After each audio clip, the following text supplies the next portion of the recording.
na pagbabago, patuloy na luwalhati ang dapat maganap sa bawat anak ng Diyos. Connect to big. Panginoon, salamat po dahil maaari kaming lumago, lumaki. Maaring kami ma-develop tungo sa pinakamagandang kalooban niyo para sa amin.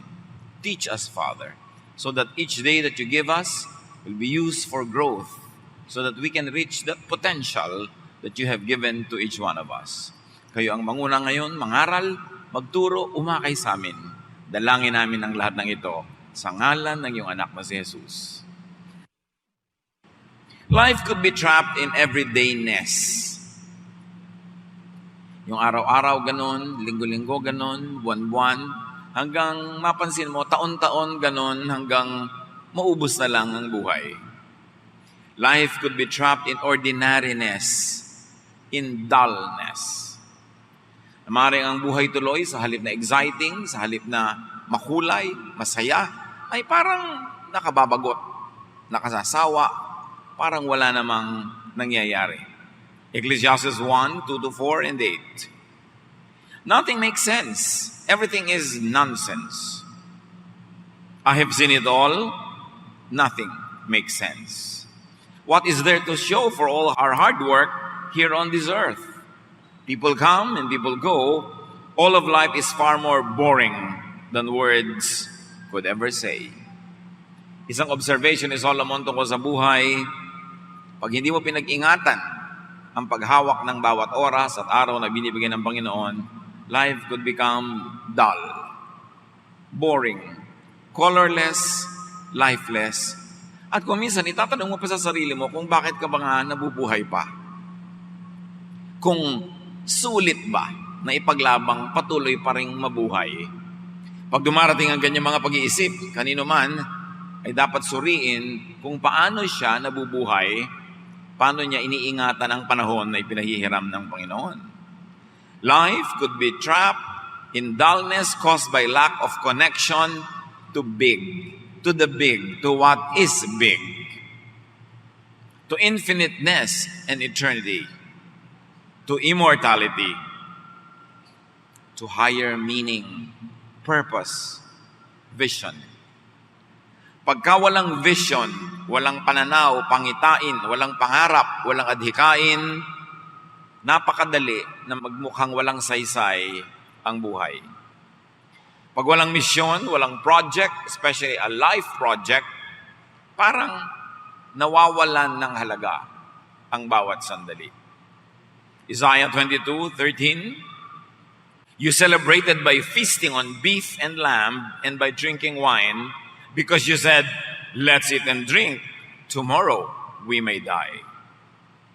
Isang observation ng propeta, may mga tao na nabubuhay lang para kumain at meron namang naghahanap buhay lang para mabuhay at wala nang ibang dahilan.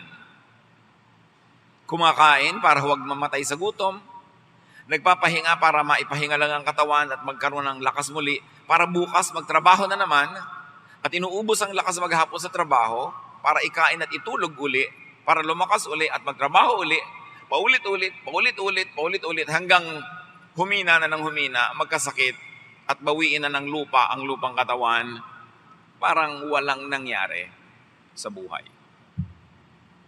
It's important for the people of God to realize that we have missions in life, that there is a purpose for our existence, that there's a higher and nobler cause for our life. So get beyond everydayness or ordinariness. Dapat ay lampasan yung pagiging napaka-normal lamang, napaka-ordinaryo at walang nangyayari. 2 Timothy 2:20-21, in a large house, there are articles not only of gold and silver, but also of wood and clay.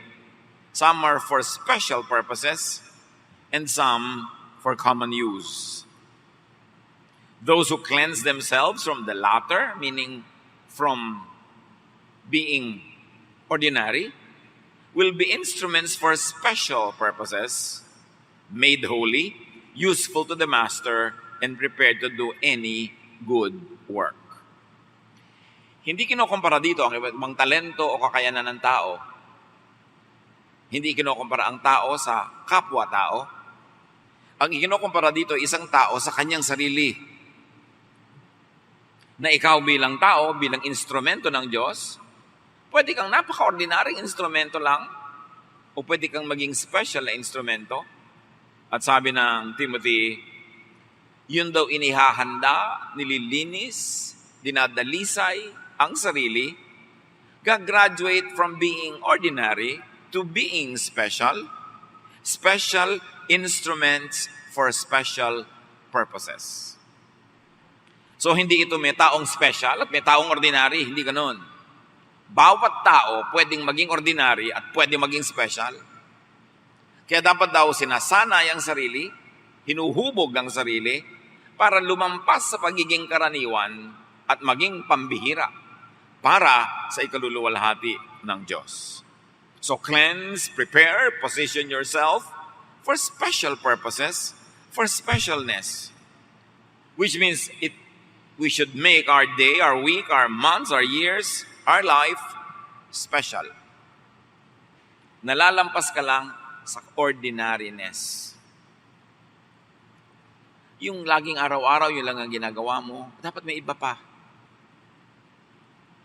Pagka inoobserbahan natin kuminsan, ang napakarami mga Pilipina, maging Pilipino, babae at lalaki, halos kalahati ng araw, bawat araw, araw-araw, naglalaba.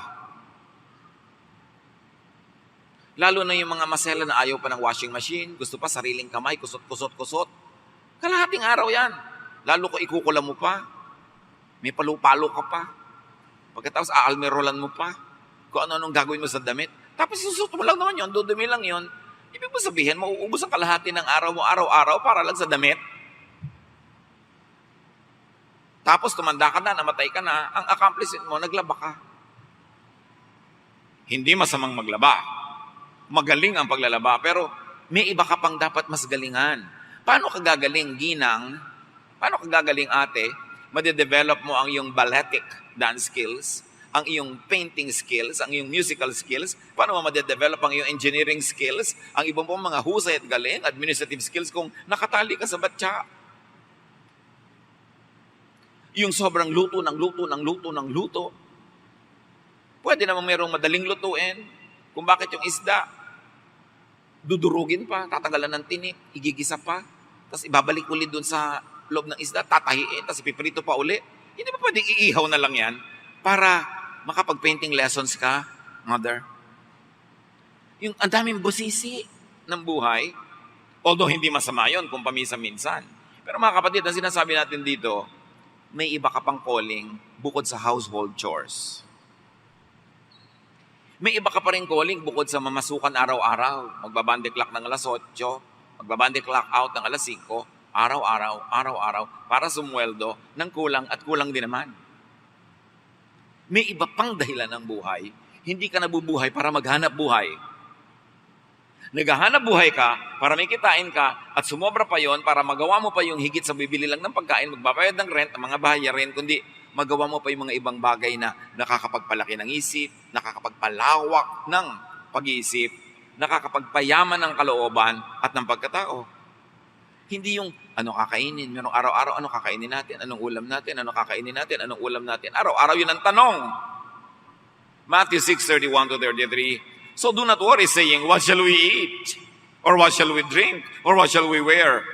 For the pagans run after all these things. And your heavenly Father knows that you need them. In other words, mga basic needs, dapat basic. So nalalampasan para mas magawa mo pa yung more complex needs in life. Kaya kalaban ng true godliness and true godly development ang poverty. That's why we should all declare war on poverty. Paasensuhin natin ating sarili, ang ating kamag-anak, ang ating komunidad, ang ating bayan, para hindi tayo isang kahig, isang tuka. Alam niyo mga manok nung araw, kakahig sa lupa, tutuka, kakahig, tutuka.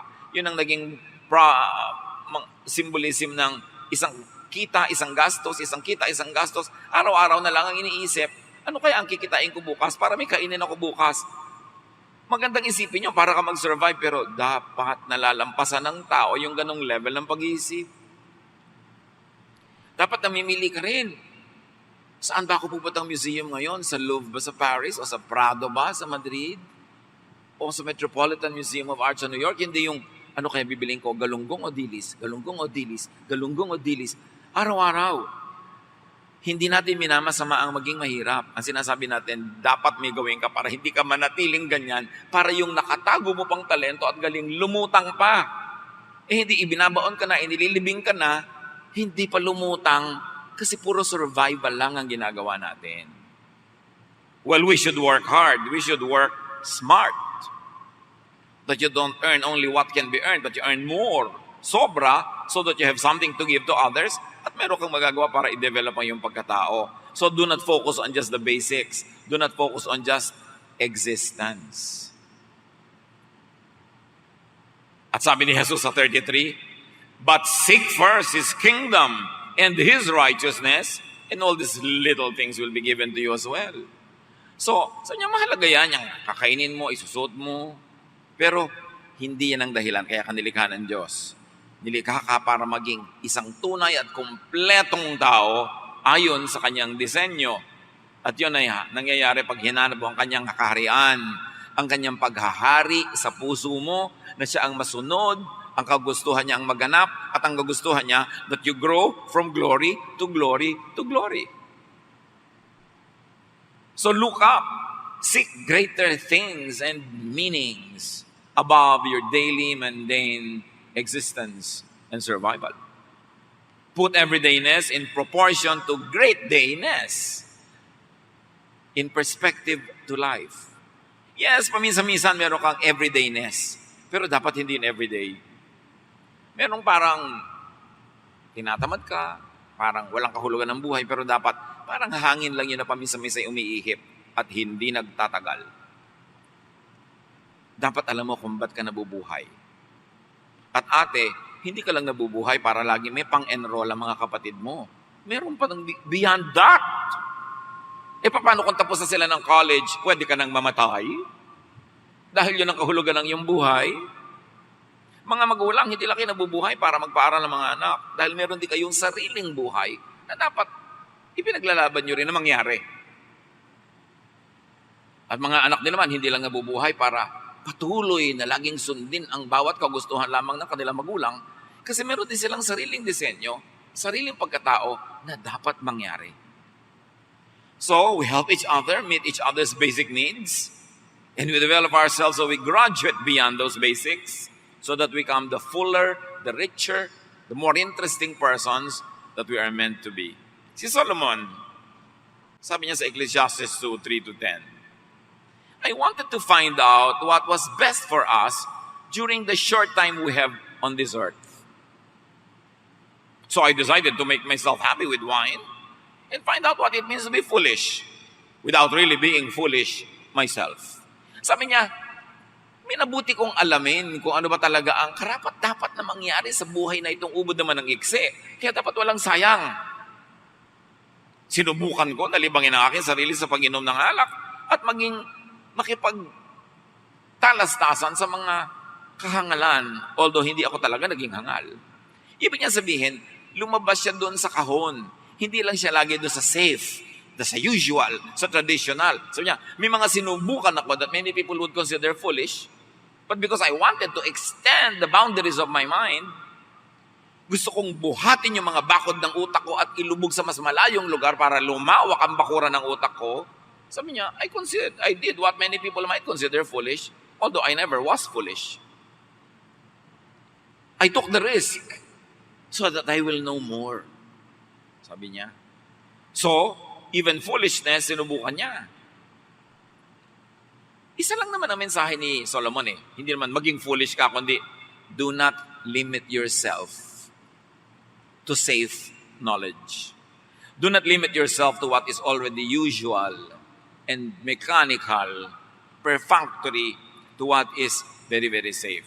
Yung ganun, malaki ang dapat malaman sa buhay at hindi totoong buhay yung nakalong ka lang sa isang maliit na bakuran para lagi ka lang safe. You've got to lift your boundaries so that you can expand your mental horizon. Kaya sabi niya, I did some great things. Balance may mga sinubukan siya ng mga what people might consider foolish, pero ang dami niyang ginawa na talagang wise. I did some great things. I built houses and planted vineyards. I had flower gardens and orchards full of fruit trees. And I had pools where I could get water for the trees. So there was productivity in his life. Hindi dahil kailangan niya, dahil hari na siya, mayaman na siya, hindi niya kailangan magtanim ng mga gulay, gumawa ng mga ganito. Pero nilalakihan nga niya yung utak niya para madiskubre pa niya kung ano pang dapat gawin sa buhay na ito. Sagad sa kanyang kakayanan, ginawa niya. Madali naman kung hari ka na, may pera ka na, may stipend ka na, may sweldo ka na from the government, sa'yo na ang lahat, magpatamad-tamad ka na lang, pero hindi, nagpakasipag-sipag siya. Dahil alam niyang sa pagtitihati-haya at pagtataob-taob at pabiling-biling, maiinip lang siya. Mabubore siya. Sabi niya, I owned slaves, and their sons and daughters became my slaves. I had more sheep and goats than anyone who had ever lived in Jerusalem. So he also tried his hand at ownership. Marami siya. Pati mga alipin, mga hayop, mga tao, ang dami niyang naging ari-arian. Foreign rulers brought me silver, gold, and precious treasures. At dahil siya'y magaling, there was recognition, and kings were paying him tribute or sending him gifts. Kings all over the world sent their ambassadors to the court of Solomon just to hear him speak. At ang misyon ng mga ambassador na yon, umuwi sa kanila mga hari, dala-dala ang karunungan ni Solomon. Marunong din yung mga hari.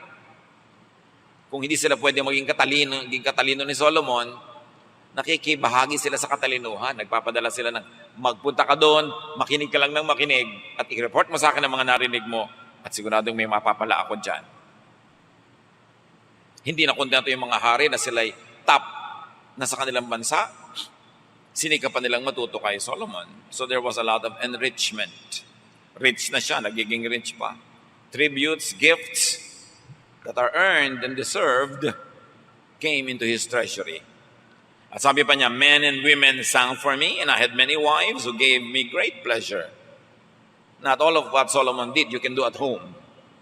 But he's talking from within the morals of his time and what kind of morals govern the lives of monarchs. So he had entertainment, exhilaration, mga kasiyahan, pleasure, and a lot of companionship. At sa verse 9, sabi niya, I was the most famous person who had ever lived in Jerusalem, and I was very wise. Bihirang magsama na famous tapos wise. Nagsama sa kanya yon. He had fame and wisdom. Ang gandang kombinasyon. Fame and wisdom.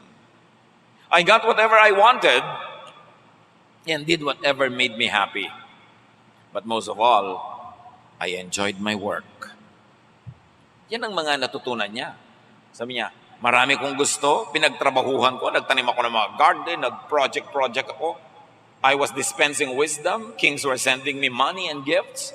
Ang dami-dami kong naging kayamanan, kaya naman lahat ng inibig ko, nabibili ko. Magandang goal yon, yung gusto mo, nabibili mo. Kesa gusto lang pero hindi mo nabibili. Pero pinagtrabahuhan niya. Hindi niya pinangarap lang, hindi niya pinagpray lang, pinagtrabahuhan niya. Sabi niya, alam niyo, lahat ng nakakapagpasaya sa akin, ginawa ko. Pero higit sa lahat, sabi niya, sa dinami-rami ng mga ginawa ko sa buhay, enjoy ako lahat sa iyo ngayon. Do you enjoy your work? If you don't enjoy your work, what are you doing there? Tatanda ka na, tapos mamatay ka na, hindi ka nag-enjoy. Di ba lugi ka nun? Kaya dapat, naghahanap ka ng na-enjoy mo rin. Lagi maraming nagtatanong sa akin, ano po ang magandang negosyo? Lahat ng negosyo maganda. Kasi sa lahat ng negosyo may umuunlad. Pero ang magandang negosyo ay yung bagay sa'yo. Halimbawa, gusto mo ba na nagme-makeup ng mga bangkay? Ayoko po. Ay, hindi ka pwede magnegosyo ng punerarya, di ba? Gusto mo ba na naguhukay ng mga libingan? Hindi po. Ay, hindi ka pwedeng may memorial park o meron kang o sepulturero. Nag-enjoy ka ba magluto? Opo. O, baka bagay sa'yo lahat ng may tungkol sa food, mga restaurant, ganyan. Walang magandang negosyo. Ang magandang negosyo ay yung bagay sa'yo. Yung gusto mong gawin, pag absent ang mga tauhan mo, kaya mong paandarin, magandang negosyo yon. Pero magtatayo ka ng talyer, hindi ka marunong mag-welding, pag absent yung welder mo, sarado ang talyer, edi hindi magandang negosyo yan. Yung iba kasi, pasabi, uy, kumikita yon, gayahin natin, magandang negosyo. Pero, kaya mo ba yung ginagawa ng may-ari nun para paandarin mo yan? So sabi ni Solomon, alam nyo, ang dami kong ginawa, pero itong masasabi ko, lahat ng ginawa ko, yung enjoy ako. Because when your work is enjoyable, you are not working, you are playing.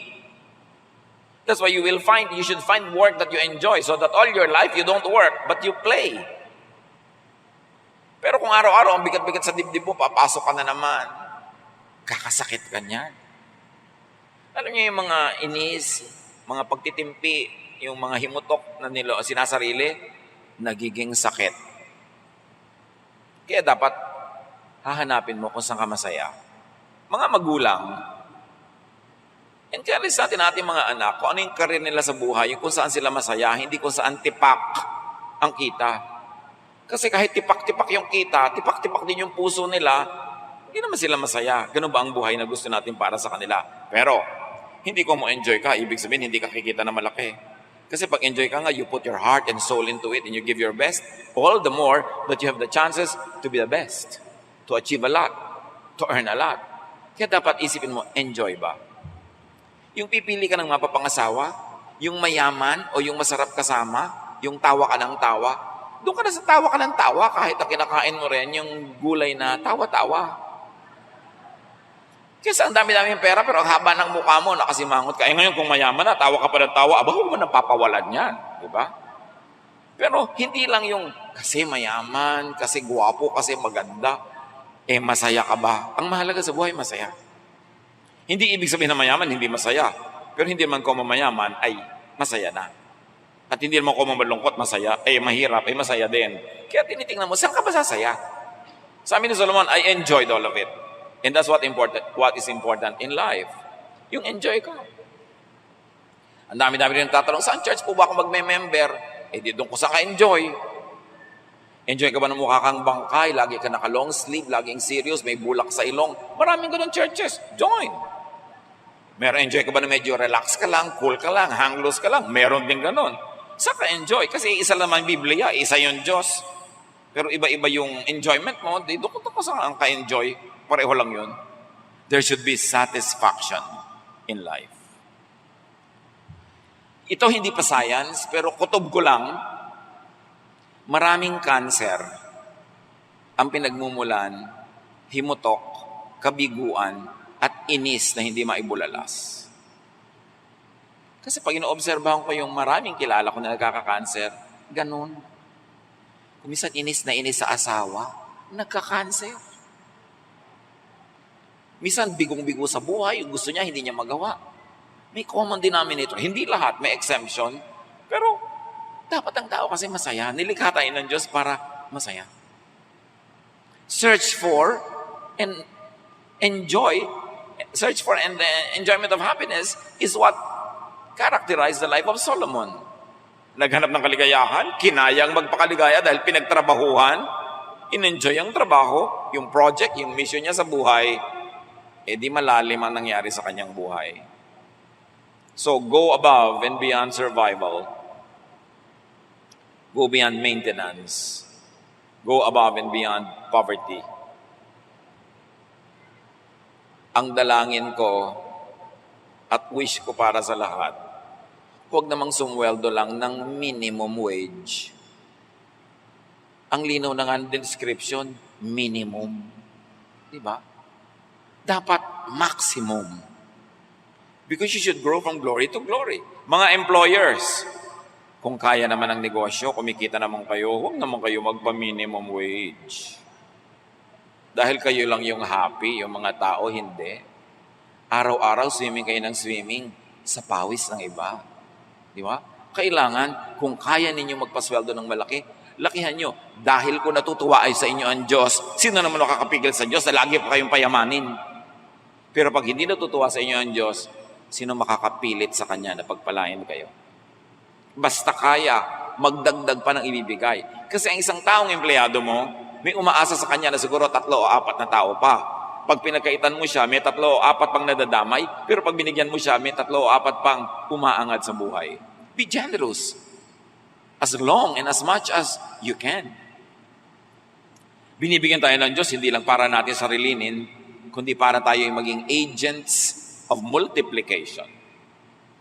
Katulad nung bata na binigyan ng Diyos ng ilang pirasong isda at tinapay, naging agent siya para paramihin ni Jesus, pinakain ng angaw-angaw ng mga tao. 1 Kings 3:9-14, nung tinanong na Diyos si Solomon, gagawin kitang hari, pero pwede ka magkaroon ka ng isang wish, anong gusto mo talaga, ibibigay ko? Sabi ni Solomon, please make me wise and teach me the difference between right and wrong. Then I will know how to rule your people. If you don't, there is no way I could rule this great nation of yours. Ang hiningi ni Solomon, karunungan, para daw matuto siyang mamahala ng mga tao. So excellence is what he strived for in ruling. Because his mission was to rule, therefore he needed excellence. God said, Solomon, I'm pleased that you ask for this. You could have asked to live a long time, or be rich, or you could have asked for your enemies to be destroyed. Instead, you ask for wisdom to make right decisions.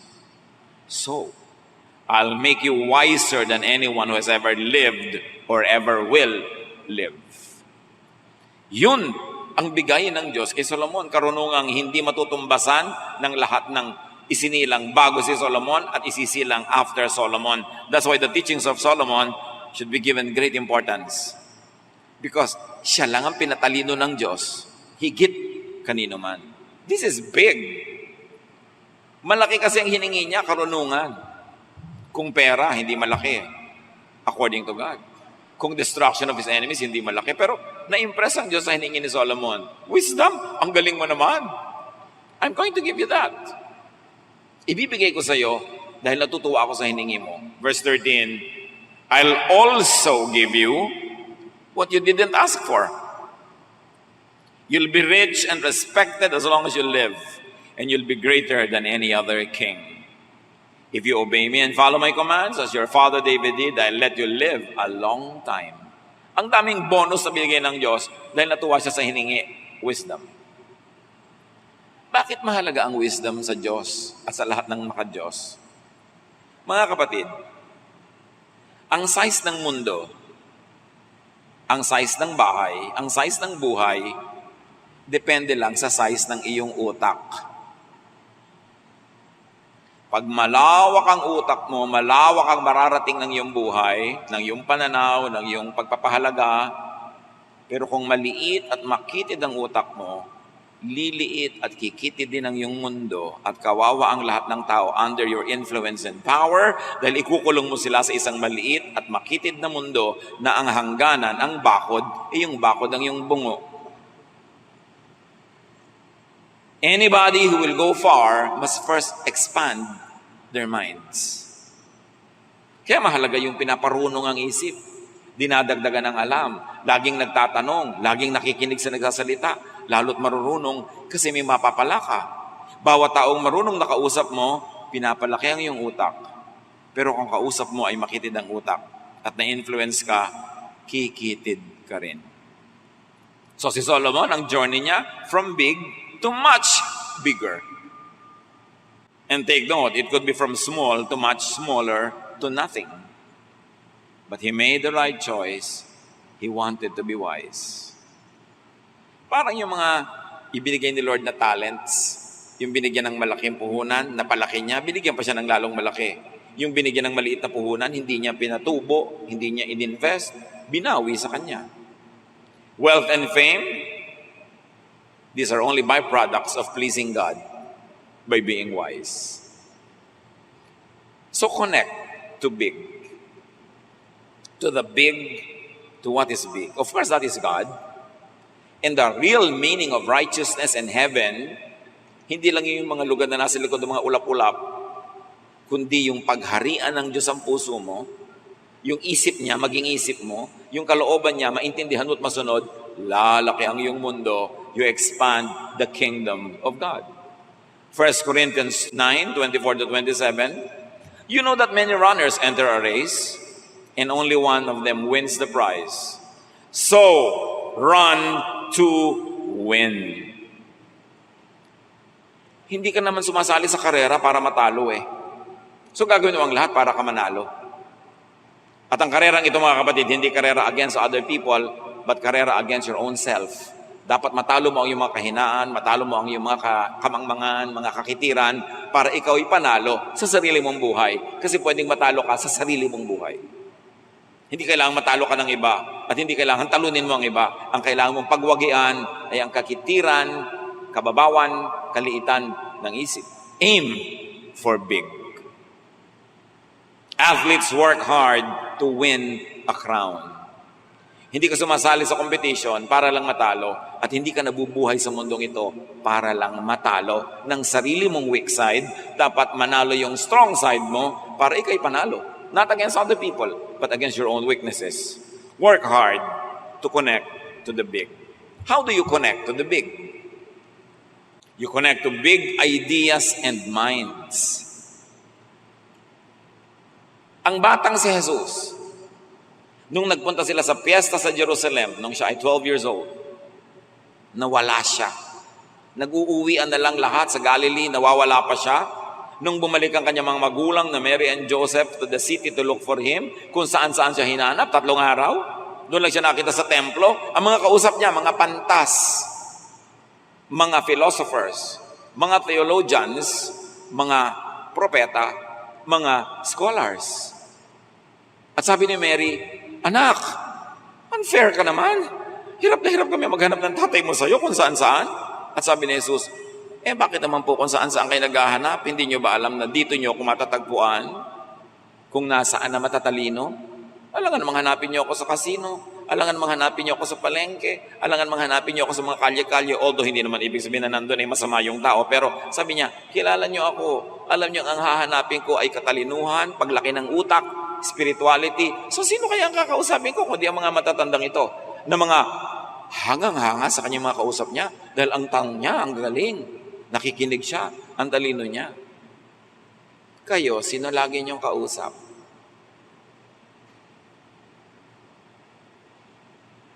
Alam niyo, yung kausap natin lagi, salamin yon. Nakikita natin ating sarili. Kasi, lagi mong kausap dahil enjoy ka. So, anong pinagtatawanan nyo? Yung nag-contest kayo, pabilisan kayo magbilang ng kaliskis ng isang isda. Sikat na sikat yung naunang nagbilang. Ano naman ang napala ng planeta na nabilang mo ang kaliskis ng isda? Proverbs 27:17, as iron sharpens iron, so one person sharpens another. Connect sa nakapagpapatalino. Huwag sa nakakapagpablank.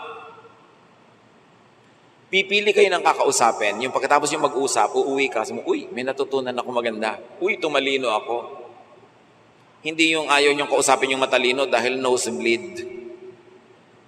Pinapaspell ka lamang ng Connecticut, nag-nosebleed ka na. Paano po kayo paspell sa'yo ang Czechoslovakia? Di talagang balingoy-ngoy na aabuti mo doon. Dapat huwag ka matakot mag-nosebleed. Sa simula, nakaka-nosebleed na mahihirap na bagay. Pero mamaya, mamamaster mo na yan. Huwag kang tamad na mag-isip. Meron pa, naku, ayaw kong kausap yan. Nakaka-stress. Masyadong matatalinong bagay yung pinag-uusapan. Doon nagpunta si Jesus. Hindi sa mga walang kakwenta-kwenta mga usapan. Kanino ang birthday ng artista ngayong araw na to? Ikailang asawa na ni ganung ganyan. Anong klase pag-usapan yan? Anong mapapala nyo dyan? Makakapagkaperahan ba yan? Huwag sa nakakapagpababaw. Proverbs 23:9, don't talk to fools. They will just make fun. At kung ikaw naman si matalino, sikapin mo rin huwag mo laging patulan na kausap ang mga mababaw. Pagtatawanan ka nila. Yan ang trabaho kasi ng mababaw. Pag may kausap sila matalino, pagtalikod, pinagtatawanan nila. Nililibak-libak nila. Diba? Dahil hindi nila naintindihan mga bagay na yun sa kanila, katatawanan ang mga katalinuhan. Proverbs 26:4, don't make a fool of yourself by answering a fool. Pagka mayroong mga kababawan at mga walang kwenta na itinatanong, o binabato sa iyo ang mga alam mong hindi dapat patulan, sabi ng Bible, huwag kang makipag-usap. Yung lola namin, nung nabubuhay pa, pag may tinanong ka doon, at nakita mong tumingin yan sa malayo na gano'n, ibig sabihin nun, walang kakwenta-kwenta yung tanong mo. Huwag mo nang maulit-ulit at makukurot ka. Pag nagtanong ka pa ulit, yung tanong mo, walang kapararakan. Yan ang sasabihin niya, walang kwenta-kwenta. Huwag natin pagsayangan ng oras yan. Kaya namimili ka ng itatanong. Mahalaga yung kausap mo matalino, pero kuminsan, hindi lagi madaling gawin yon. Pero yun ang kapakipakinabang. Sino? Anong mentalidad ang madalas nating kaulayaw, kausap, kasama? Birds of the same feather flock together. Except for very few exceptions, kaya maganda rin suriin natin ang sarili natin eh. So connect to big, connect to excellence. Yung mga terror teachers nung araw, nung nag-aaral ka pa, hindi ba yon ang pinakamaraming naituro sa'yo? Sa simula, ayaw mo ng terror teacher. Ayaw mo ng terror lola, ayaw mo ng terror tita. Pero pag nagkaedad ka na-appreciate mo, meron pala silang magandang itinuro sa akin. Yung mga istrikto, yung matataas ang standard, uncomfortable lang kasama yan sa simula. Pero pag nagkataon at nagtagal, dun ka may napapakinabang. So go for and connect to growth and development. Outgrow smallness of mind. At kuminsan, ito ang challenge sa mga may nangyari sa buhay nila, umasenso ang utak, maraming nalaman, maraming na-achieve. Pag may mga reunion sila sa high school, parang naninibago ka, parang, ay, bakit nando pa rin yung mentality ng mga dati kong classmates? Kuminsan may reunion ng family, mga pinsan mong kalaro mo nung araw, parang, ay, nando pa rin yung utak niya sa grade 5 level. At sa lagay, pagkausap ko to, magiging ganito yung usapan namin. Kasi mahirap din mag-adjust. Pero ang mahalaga dito, at least nakikita mo na lumaki yung utak mo, tuloy, nahirapan ka na mag-adjust. That is good, but you should adjust kasi mas malaki yung utak mo, ikaw yung makaka-adjust. But remember this, your mind could be your own prison. Your mind could also be your own wings to fly far away. Ang pinakamalupit na piitan, na kulungan, ay hindi mga metal, hindi mga concrete, ang utak. Maraming tao, kulong na kulong ang buhay dahil ang utak nila, ang pag-iisip nila ay isang malaking kulungan ng buhay nila. Ay, hindi ko pwedeng gawin yan. Bakit hindi pwede? Ba't ka nakakulong? Ay, hindi ko pwedeng maligo kasi may patay. Bakit hindi pwede? Ay, hindi mo pwedeng gawin ito. Bakit hindi pwede? Merong magandang restaurant. Kumain tayo dyan. Naku, baka mahal. Huwag na tayong pumasok. Hindi mo pa nakikita yung presyo. Kinukulong mo na yung sarili mo. Papasok ka sa isang building, naku, baka hindi tayo payagan ng gwardiya, huwag na tayong pumasok. Hindi ka ba binabawalan? Ikaw na nagbawal sa sarili mo. Ang daming tao ganyan. Ang kulungan nila, yung pag-iisip nila, hindi yata yung pwede, huwag na lang. So they'll play safe, they'll play small. At yun ang sinasabi ni Solomon, I did many things that other people might even consider foolish, but it's only because I was expanding my mind. Merong restaurant dyan sa EDSA Corner. Show ba yan? Yung may crossing dyan. Aircon dati. Tagal na to. Walang pumapasok. Kaya ang dami-daming tao na dumadaan. Napag-isip nila, baka nai-intimidate ang mga tao kasi aircon. Tinanggal nila yung aircon. Nakabuyang-yang sa alikabok at init. The same pa rin ang price. Ang daming kumain. So yung mga dumadaan, ay aircon. Wow, baka mahal. Ikinukulong nila yung sarili nila. Hindi pa nila alam. Merong magsasabi ka, hihingi ka ng permiso. Ay naku, baka hindi tayo payagan. Huwag na lang. So sino hindi pumayag sa'yo? Yung utak mo. Kasi hindi mo tinry. Kaya ang tanong mga kapatid, gaano karaming pagkakakulong ang nararanasan natin dahil tayo ang nagkukulong sa ating sarili. Baka hindi ako payagan, baka hindi pwede, baka mahal, baka hindi affordable, baka mahirap gawin. And then, doon ka na lang sa safe, meaning isang maliit na sulok sa planetang ito. Connect to big, connect to refinement, not to mediocrity. Yung hindi magaling, magpakagaling-galing, at yung magaling-galingan pa. Because room for improvement is the biggest room in the world. You can never stop improving. Connect to function and beauty. Si Jesus, nung mamamatay sa krus, sabi niya, it is finished. Pero sa salita na ginamit niya, tetelestai. Ibig sabihin, it is being finished in a very beautiful way. May beauty, hindi lang natapos. Tetelestai is the expression used by sculptors pag nagawa nila yung huling ukit na gagawin nila at nagandahan sila, sasabihin nila, tetelestai. Yun ang ginagawa ng pintor na tapos na yung mga strokes niya, tapos na yung trabaho, tetelestai. Yun ang ginamit ni Jesus nang mamamatay siya. Because his whole work, his whole ministry was beautiful art. At sabi niya, tetelestai, it is finished. Hindi tapos lang, kundi ang ganda-ganda ng pagkakatapos. At dapat ganoon na sasabihin natin kung nalalagot ang hininga natin. Tetelestai. Hindi, anak, namamatay na ako. Ikaw magbayad ng mga kuryenteng iiwan ko, ha? Ano ang tetelestai doon? Yung, ang piano, ang lumalumang piano, para kay Bunso. Ayaw nang tumugtog ng piano, yung paantapik mo, mamamatay ka na lang. Dapat tetelestai. A life well lived. A life lived in excellence. Nagawa mo ang best at na-enjoy mo yung best, then meet your Maker. So connect to big causes. Dapat hindi lang nga yung pagsasaing, hindi lang yung pagluluto, hindi lang yung pagtatrabaho. May mas malaki pa doon. Connect to that which brings about feeding and satisfaction. Ito yung malalaki, ha? Feeding and satisfaction, healing and rest for you or for others. Connect to what brings about peace, happiness. In other words, connect to whatever brings about Jesusness. That is big. Pag kinilala mo si Jesus, inala mo ang misyon ni Jesus, inala mo ang kanyang mga prinsipyo, pananaw, turo, at nabuhay ka ayon doon, you connect to big. So you connect to activities and experiences that enlarge your mind. And of course, connect to big fruits. Huwag kang makontento na lang sa maliliit na prutas at konti. Kung kaya mo pang dagdagan ang pagsasaka, ang pagtatrabaho para dumami yung fruits, mas sumarap at mas maraming mabunga. Proverbs 14:14, you harvest what you plant, whether good or bad. So hindi natin masyadong consciously ina-appreciate that whatever we are harvesting now is what we planted yesterday. And if you don't like what you're harvesting now, stop planting today what you planted yesterday and don't plant it tomorrow because you will keep harvesting the same thing. Kung ayaw mo sa buhay mo ngayon, kailangan palitan mo ang formula. Kung gusto mo sa buhay mo ngayon, palitan mo pa rin for the better. Because we grow from glory to glory.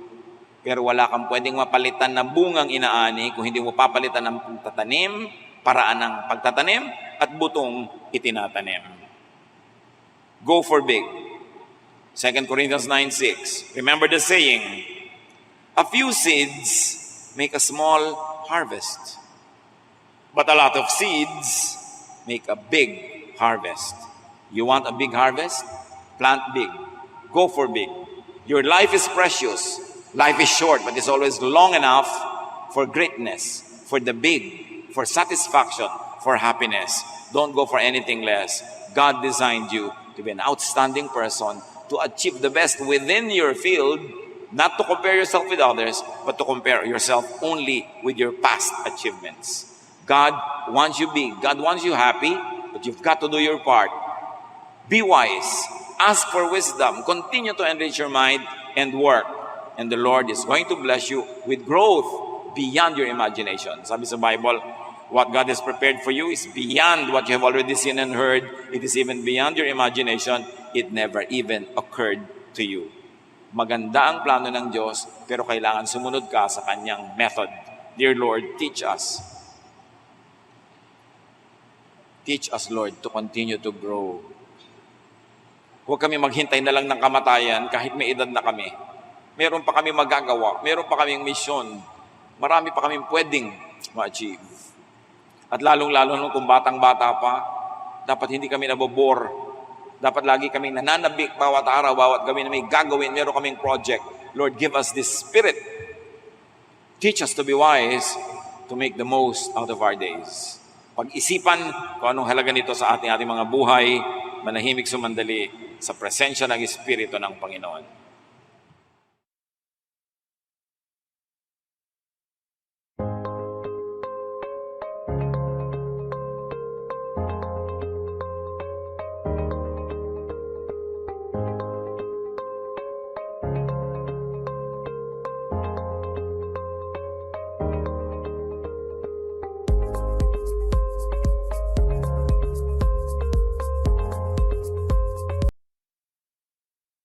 Panginoon naming Diyos, patuloy po kaming lumalapit, nagpapasalamat sa kabutihan niyo sa amin, sa walang hanggang pag-iingat, sa pagtangkilik niyo sa amin, sa pagtugon sa aming mga dalangin, at maging sa pagtanggin niyo sa mga bagay na hinihingi naming hindi makakabuti sa amin. Salamat Panginoon, kayo gano'n na lang ang malasakit, na marunong din kayong tumanggi sa hinihiling na iyong mga anak kung alam niyo ito ay hindi makabubuti o hindi pa tama ang panahon. Inilalagak namin sa iyo parang ng aming mga puso. Kayo po ang isang magpalat sa amin. Nawa Panginoon sa aming pananahimik, pakikinig sa iyong tinig. Hindi lang namin kayo marinig, kundi masunod din. Kayo nga po ang magbigay ng kapayapaan sa bawat isa. Nang aming mga puso ay magkaroon ng katahimikan upang marinig namin ang iyong tinig. Natigilan naming pakinggan ang aming mga sarili, mga tinig, ang aming mga hinihingi, hinihiling, mga reklamo sa buhay. Kundi kami manahimik at makinig sa inyo. We ask you, Holy Spirit, to lead us, to open our eyes and ears, to give us eyes that see what must be seen, and ears that must hear what must be heard. We ask you, enable us to understand the mysteries of the Word of God. Ama naming Diyos, kayo lang po ang kinikilala naming tunay na speaker. So be our speaker today, O God. Use your servant, but glorify only yourself. And may we hear nothing but your voice. No one else's but yours alone. At nawa Panginoon, kayo po'y malugod, dumaloy ang pagpapala mula sa inyong puso patungo sa amin. At kami naman maging pagpapala sa inyo, sa inyong pangalan, at sa mga taong nakapaligid sa amin. We rebuke you, evil one, and we reject and rebuke any work of evil, any falsehood, any lies, and we welcome only your liberating truth, O Father. Speak to your people. We are the sheep of your pasture. We are your flock. We are your church. Lead us. Speak to us. Feed us. We seek you confidently in Jesus' beautiful and mighty name. Blessedness according to the New Testament. Meron po tayong 7 paraan ng mapagpapala tayo ng Diyos sa pag-uusapan ngayon. Isa dito, what does it mean to be blessed? First, to be blessed is to believe in God's Word. Believing in God's Word is blessedness. Luke 1:45, blessed is she who has believed what the Lord has said to her will be accomplished. This is in reference, of course, to the Virgin Mary, na sinasabi dito, pinagpala siya na naniwala na ang sinabi ng Diyos sa kanya ay matutupad nga. So Mary was called blessed precisely because of this, because she believed. Sabi niya, paano naman po ako magdadalang tao? Ako isang dalaga, paano mangyayari yan? Ako na may walang relasyon na physical, kahit kaninong lalaki. Subalit, sabi ng anghel, kasi sabi ng Diyos, ito'y matutupad. Kaya sabi niya, bayaan niyo pong matupad. So let it happen to your handmaiden. Mary was called blessed precisely because she believed. Why? Because believing opens the door to the accomplishment of God's will. Pag naniwala tayo sa sinasabi ng salita ng Diyos, bumubukas yung pinto para matupad yung sinasabi niya. Pero kahit sinasabi niya yon, kung di natin paniniwalaan, napakalaki ng pagkakataon na hindi yun mangyayari. Ibigin man ng Diyos mangyari, kung hindi naman natin gustong mangyari sa ating buhay, hindi natin pinaniniwalaan, wala pa rin mangyayari. Kailangan ang pananampalataya. So blessed are they that believe in God's Word. Because there are many people who have a lot of belief, who have a lot of faith, but they believe in wrong objects. They believe in the words of men and women. They believe in the words of cult leaders. They believe in the words even of evil spirits spoken through human beings. They believe in words of their visions and their fantasies. But to believe in God's word. So there are two objects here that are important. First is to believe, and then the object of that belief. Maniniwala ka, tapos sino yung pinaniniwalaan? Maraming mapaniwalain, subalit naliligaw sapagkat ang pinaniniwalaan ay hindi naman ang salita ng Diyos. Marami naman na nandyan yung salita ng Diyos, pero hindi nila pinaniniwalaan, kaya wala rin mangyayari. Another blessedness is hearing and obeying God's word. Luke 11:28, he replied, "Blessed rather are those who hear the word of God and obey it." There was one particular woman who shouted from the crowd, sabi niya kay Jesus, "Blessed are the breasts that you sucked and the womb that bore thee," referring again to the Virgin Mary. Sabi, pinagpala ang dibdib na yung sinusuhan at ang sinapupunan na nagluwal sa'yo. At sumagot si Jesus, ang pinagpala ay yung mga nakakarinig at sumusunod sa salita ng Diyos. Sapagkat nung paman ang mga tao, marami na silang mga ginagawa na mga fantasies about Mary and her status of blessedness. Of course, she was blessed, no doubt, and all generations will call her blessed. But the Lord fine-tuned the meaning of blessedness. Sabi niya, ang pinagpala ay yung mga nakaririnig at sumusunod sa salita ng Diyos. Blessedness comes to those who obey what they hear from God's word. Many people hear God's word, but sad, many people don't get to hear. Sadder still, there are people who get to hear, but stop at hearing and do not proceed to obeying. Why is it blessedness to obey? Because blessedness or obedience uncovers God's plans. Blessedness uncovers God's surprises or obedience. Pag sumunod ka sa Diyos, nalalaman mo, totoo pala. Parang instruction sa mga recipe, parang instruction sa mga manual ng mga electronics. When you obey the instructions, you realize that, the instructions are right. And the whole thing works because you followed the instruction. So pag sinusunod natin yon, doon pa lamang natutupad yung mga gusto mangyari ng Diyos. Kaya yung mga iba, sabi nila, so ang sawa na ako sa Christianity, pupunta na ako sa ibang religion. Kaya marami, especially sa Western Hemisphere, going back to religiosity, but mga Eastern spirituality na galing sa mga, of course, even Christianity is Eastern and Judaism, but what we mean are other Eastern religions, nagiging very appealing ngayon to many people because they have not actually tasted and experienced Christianity that works. Because probably they have only heard but not obeyed. Kaya nagkakaroon sila ng disillusions about Christianity. They say, wala na, it has lost its saltiness, hindi na siya effective, hindi na siya tama. Pero hindi pa nila talaga nasusubukan. Para bang kumisan ay sinusunod mo yung isang manual, mali-mali ang pagsunod mo, hindi mo mapatrabaho yung isang gamit, isang electronic, isang equipment, at nainis ka na at ibinato mo na. Kasi lang, hindi ka marunong sumunod ng instruction. Obedience puts the believer on the course that Jesus took. Obedience puts the believer on the path that Jesus passed. Mahirap ang dinaanan ni Lord, pero yon ang blessed path. At nakikita lang natin yon pag sumusunod na rin tayo sa Kanya. Kaya nga sabi niya, take up your cross daily and follow me. Sumunod. Knowing is one step towards becoming, but obedience is the step that completes it. Kaya kailangan po, hear and obey. Gano'ng karaming tao ang pagka mga Sunday mornings or Wednesday nights or whatever day na may mga worship, sila'y nabe-bless. Because to hear God's word is to be blessed.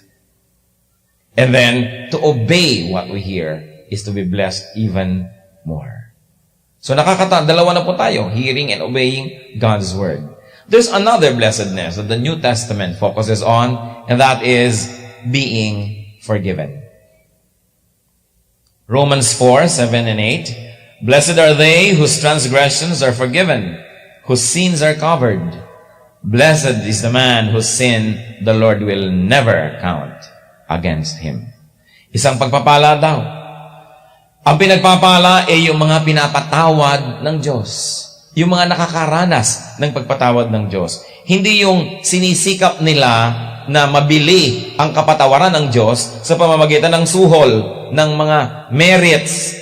Sabi nila, kaya ako gumagawa ng mabuti para mapatawad naman ako. Kaya ako gumagawa ng ganito, kaya ako nagtitika, kaya ako nagiging relihiyoso para mapatawad naman ako. Hindi yun ang makakatanggap ng blessedness. Blessedness is received by those who repent. And yet God, in His graciousness, has this unexplainable, unfathomable capacity to forgive. Kaya ang mga talagang pinagpapala ay hindi lang yung nagbabayad ng utang, kundi yung pinatatawad na lang at sinasabing, sige, huwag mo nang bayaran. At ganun po tayo mga Kristiyano, nung tinanggap natin si Kristo bilang Panginoon at tagapagligtas, hindi na tayo magbabayad doon sa impyerno ng ating mga kasalanan sapagkat binayaran na ni Jesus. Kaya siya ay ating tagapagligtas. Kaya napaka-importante po isipin natin, Lord, you are really great. Alam niyo po, dalawang flavors ng religion sa buong mundo, sa buong history. There are probably, I always like to dichotomize two types of religions. One, of course, one type is people are the savior of themselves, so they try to earn merits to be saved. And the other is biblical Christianity, where salvation is received free through faith in Jesus. Therefore, Jesus is the Savior and not the persons. There's another dichotomy ng mga relihiyon. Isa po dyan, religion number 1, ang Diyos nila ay laging galit at laging binibigyan ng offering, laging inaalo-alo, inaamu-amo. You try to appease God, who is angry, who is always constantly seeking sacrifices. And there's another religion, number 2, and this is Christianity, where God Himself ang siyang nag-offer. Jesus offered Himself for redemption of the believers. Sa kayo nakakita ng pananampalataya na yung Diyos mismo ang gumagawa ng offering. At ang in-offer pa niya, hindi pera, hindi anything, sarili niya. God offered Himself for the redemption, for the salvation, for the well-being of those who believe or will believe in Him and have believed in Him. Kaya nakikita po natin, ibang-iba talaga ang Christianity. And we are not patronizing ourselves dahil lamang tayo Christians. Try to analyze, even from a very philosophical point of view, all other religions, the people are the ones paying for their way and ticket to paradise or comfort or salvation. But Christianity is different because God Himself became a human being and paid with His own blood and with His own life for the redemption, for the salvation, para sa kaginhawahan, kaligtasan ng mga mananampalataya. Ibang-iba. And that is blessedness.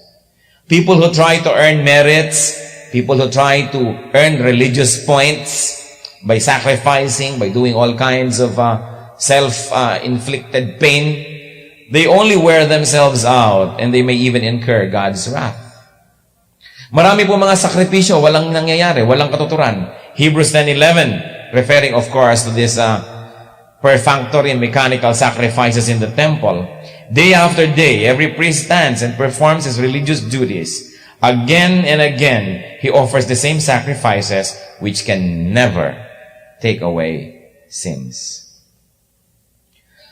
So, ang nabe-bless, ang napagpapala ay hindi yung sacrifice ng sacrifice.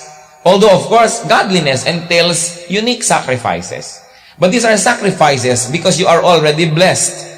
These are sacrifices you do because you already are a child of God. Not so that you may be blessed or not so that you may become a child of God. Resulta na yun, yung ating pagsasakripisyo dahil lang tumatanaw tayo ng utang na loob sa Diyos. Kaya tayo nagsasakripisyo. Pero hindi hihiwain mo ang iyong sarili, susugatan mo ang iyong laman, wala namang mapapala ang Diyos doon. Pero yung paglilingkod natin, pagtitiis, pagpapakabanal, these are sacrifices that matter. They count. But sacrifices that are done hoping to earn points and merits in eternity, those people who do it only will wear themselves out. So who is blessed? Those who receive mercy, those who receive grace and forgiveness. Blessedness comes not to those who try to pay, but to those who are forgiven by grace. Napaka-importante. Masarap po sanang ituro sa church, yung blessedness is something that you earn. Salvation is something you earn through your good works. Masarap po sanang ituro yan kasi pag tinuturuan nyo ang mga tao niyan, palasakripisyo, matulungin, palabigay. Pero hindi yan ang totoo. Napakadaling i-exploit ang mga tao. It is so easy to exploit people. It is so easy to exploit believers. You just have to condition them to think that all the merits they can ever receive from God have to be paid for by sacrifice, by giving, by this and by that. And you've got a lot of people giving their time, talent, and treasure. But that is not the truth. We give because of our gratitude to God and because of our love, not to earn merits. We give not to become saved, but because we already are. We give not to become Christians, but because we already are. Magkaiba yung attitude nun. Pero ang mga tao, kadalasan gusto yung tinatakot mo. O sige, pag hindi ka nag-donate, matatanggal ang salvation mo. O pagka hindi ka nag-serve, o sige, pupunta ka uli sa hell. O sige, pagka hindi mo itong ginawa, mawawala ang blessing sa iyo ng Diyos. Yun ang gusto ng maraming tao. Kaya ang mga kulto, boom na boom. Kasi maraming tao po, nakakapagtaka, gusto, inuuto sila. Utuin mo nang utuin yung mga tao, paggawin mo ng mga nakakatawang bagay, tanggalan mo ng self-respect, at susunod-sunod sa'yo. Turuan mo ng katotohanan at inaantok. Turuan mo ng liberty and grace at inaabuso. Kaya po nagtataka ba kayo, ang mga kulto, ang bilis dumami? Ang mga kulto, pagka nagpapagawa ng mga bahay dalangin na nila, mga religious edifices and buildings, ang bilis-bilis matapos, ang gaganda. Paano ang mga tao laging natatakot na matanggalan ng salvation pag hindi sila nagbigay? At sila na may tinatakot lagi. Kaya bigay ng bigay. Kumisa nga, pag may project tayo, sinasabi ko sa mga elders, magturo na lang kaya tayong nawawala ang salvation pag hindi nagdo-donate ang mga tao. Pag hindi nagpe-pledge, at pag hindi tinutupad ang pledge, at pagkatapos, pag natapos na yung project, sabihin natin, joke only. Topo-topo, tapos na ang project.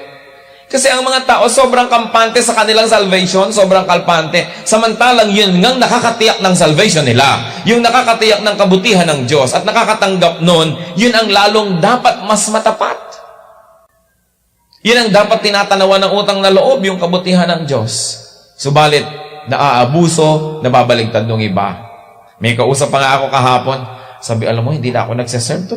Kahit naman anong mangyari, save na ako Okay na lang yun. Aba, nabaligtad. Samantalang dapat lalo ka nga mag-serve dahil alam mong secure ka And out of that sense of security, you become grateful. That is what counts. What other way is it to be blessed?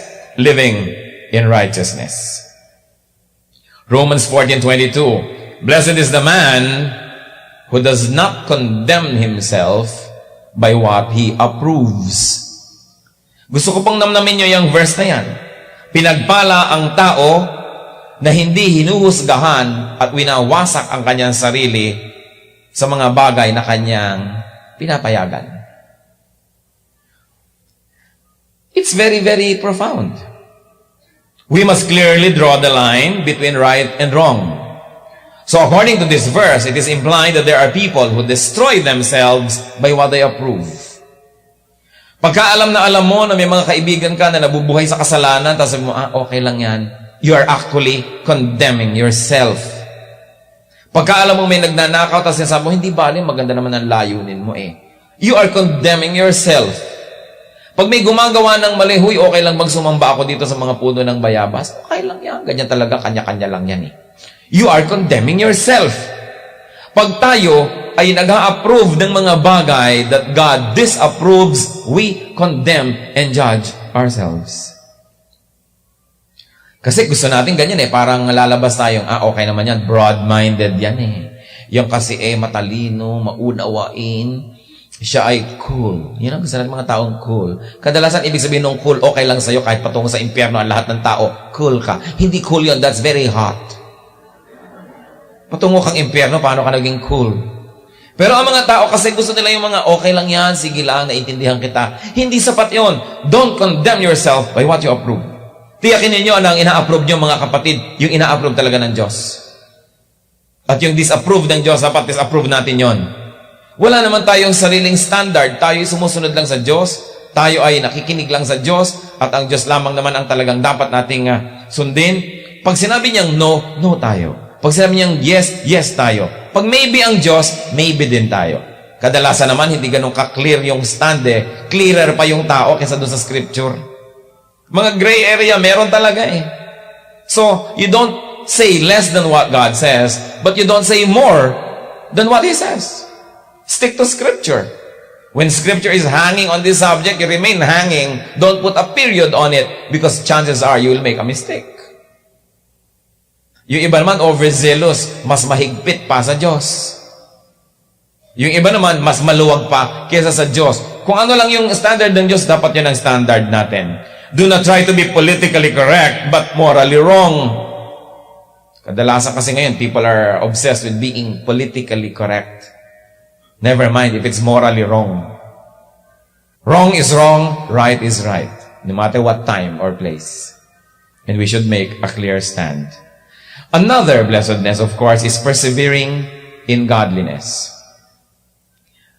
James 1:12, blessed is the man who perseveres under trial, because when he has stood the test, he will receive the crown of life that God has promised to those who love Him. Huwag po natin kakalimutan yon. That we persevere under trial. Dumarating yung mga trial, hindi para tayo ilugmok, kundi para tayo ibangon. Trials can make, and trials can break. The same heat that melts the wax hardens the clay. Kaya kung may oven, lagyan nyo ng kandila, tas lagyan nyo ng palayok na hilaw pa o pandesal na hilaw pa, yung minasa pa lang. Habang natutunaw yung kandila, tumitigas naman yung pandesal o tumitigas yung palayok. The same heat can actually do opposite things to different objects. So, yung trial, the same trial can make a person or can break a person. So do not permit trials to break you because they can also make you. By God's grace, and when we stick to godly principles, and we are willing to go through pain and draw from God's grace when it is there, trials can even make us better persons. So sabihin nyo nga sa inyong katabi with feelings, do not be a quitter. Yung iba kasi konting trial lang eh, ayaw na. Pag nahirapan, ayaw na. Nalaman na ganito pala yung napangasawa, ayawan na. Ano yan? Piko. Ayawan na. Pagka mayroong ministry, nahirapan, ayaw na. Pag may trabaho, nahirapan, puro ayaw na. Yung mga nag-aaral, nahihirapan lang, ayaw na. Dadalawang linggo pa lang, magdadrop na. Quitters. Hindi dapat ganon. Pag may mahirap, at alam nyo, at the end of that path is blessedness, improvement of our personality, improvement of our spirituality, then go through it. God promised the strength. Nagtataka yung mga iba, nagtataka ko dahil ang mga tao hingi ng lakas sa Diyos. Lord, bigyan niyo po akong strength. Pero sabi nila, ano ba? Di ba binigay ko na yung matagal na? Hingi ka ng hingi, nandiyan naman, gamitin na. Lord, give me this, give me that. Ang tagal-tagal nang ibinigay ng Diyos. Matagal nang ibinigay yung equipping, yung blessing, nandyan, available. So, use it. Another blessedness is giving to the needy. Acts 20:35, in everything I did, I showed you that by this kind of hard work, we must help the weak. Remembering the words of the Lord Jesus Himself, it is more blessed to give than to receive.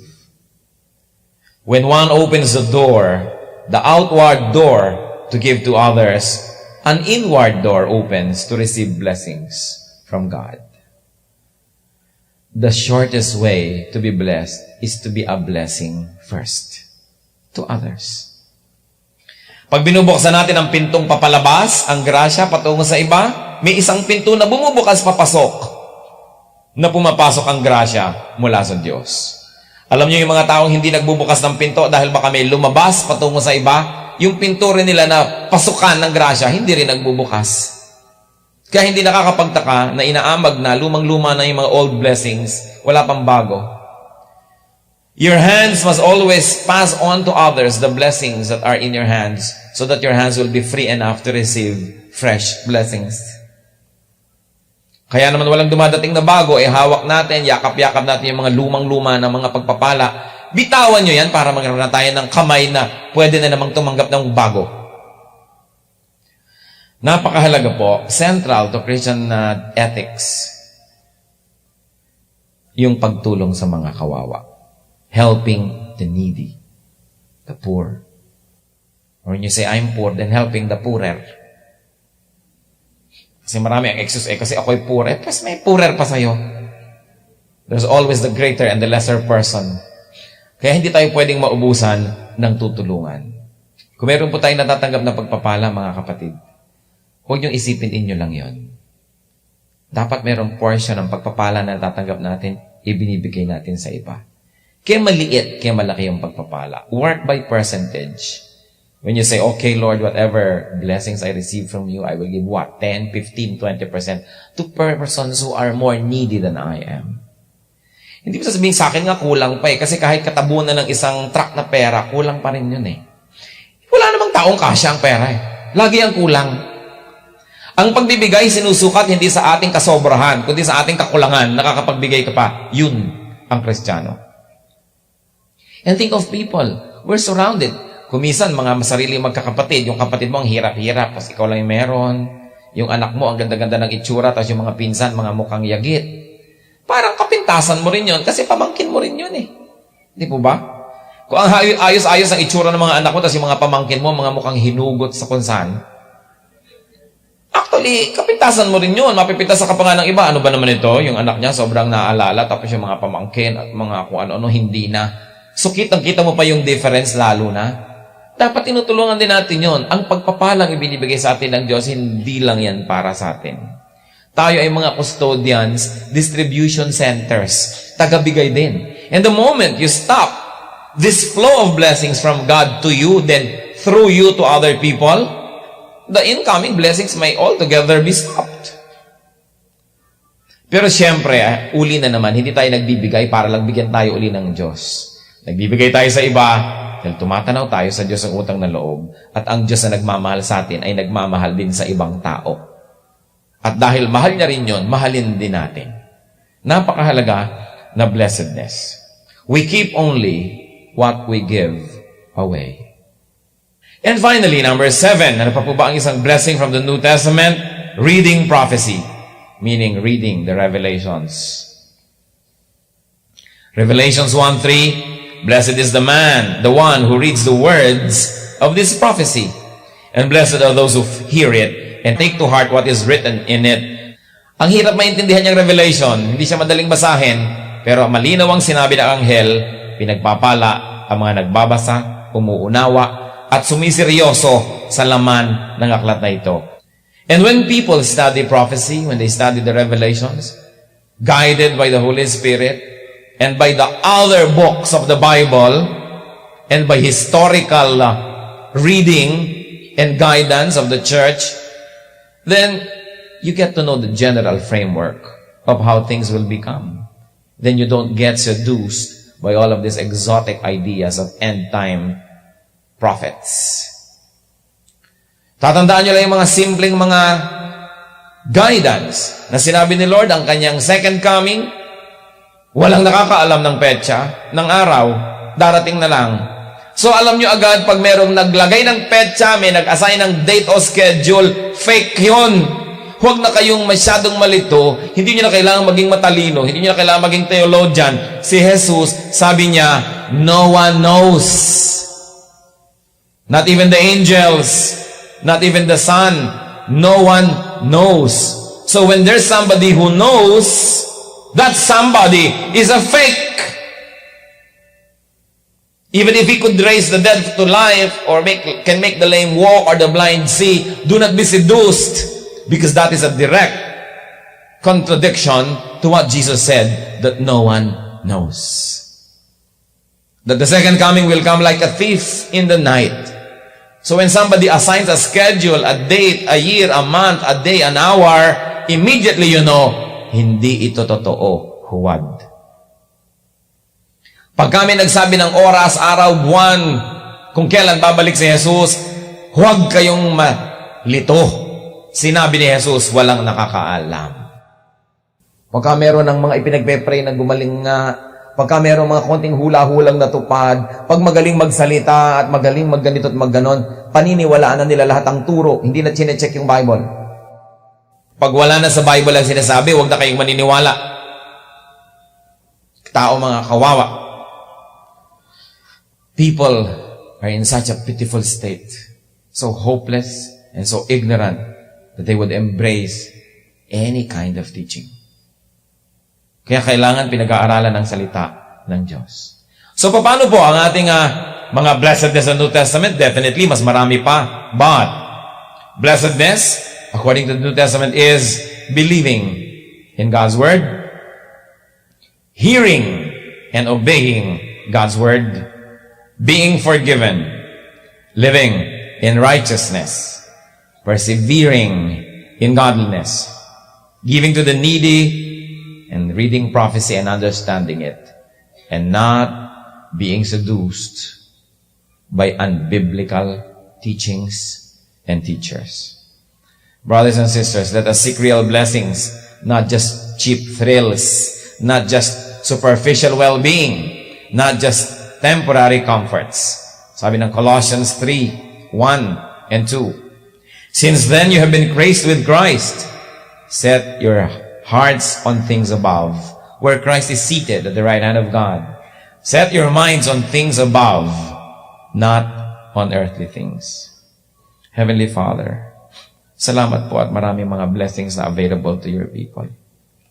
Salamat po, Panginoon, at bagamat mas marami pa na klase ng blessedness sa New Testament, maaari naming tingnan ng 7. Sukatin ang aming sarili at makita namin, Lord, kung saan kami kulang, kung saan kami tama, at kung saan kami maaring sumusobra. Panginoon, nawa, ang pag-aaral na ito maging isang magandang paraan para namin makita kung kami po ay blessed. Marami po sa amin may tendency na magreklamo, isipin na nalimutan nyo kami, isipin na kami ikinakapos, kami kulang. Subalit sa 7 ito, maaalala namin kung gaano kami pinagpala.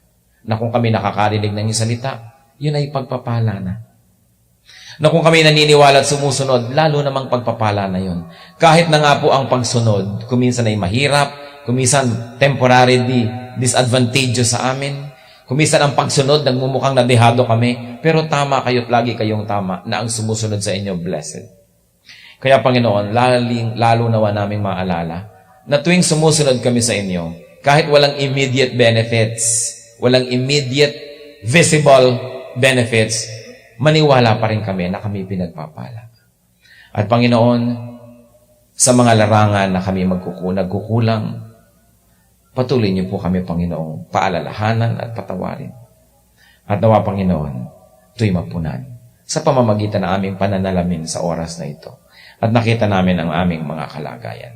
Mga kapatid, sa ilang saglit ng katahimikan, tayo po'y manalangin.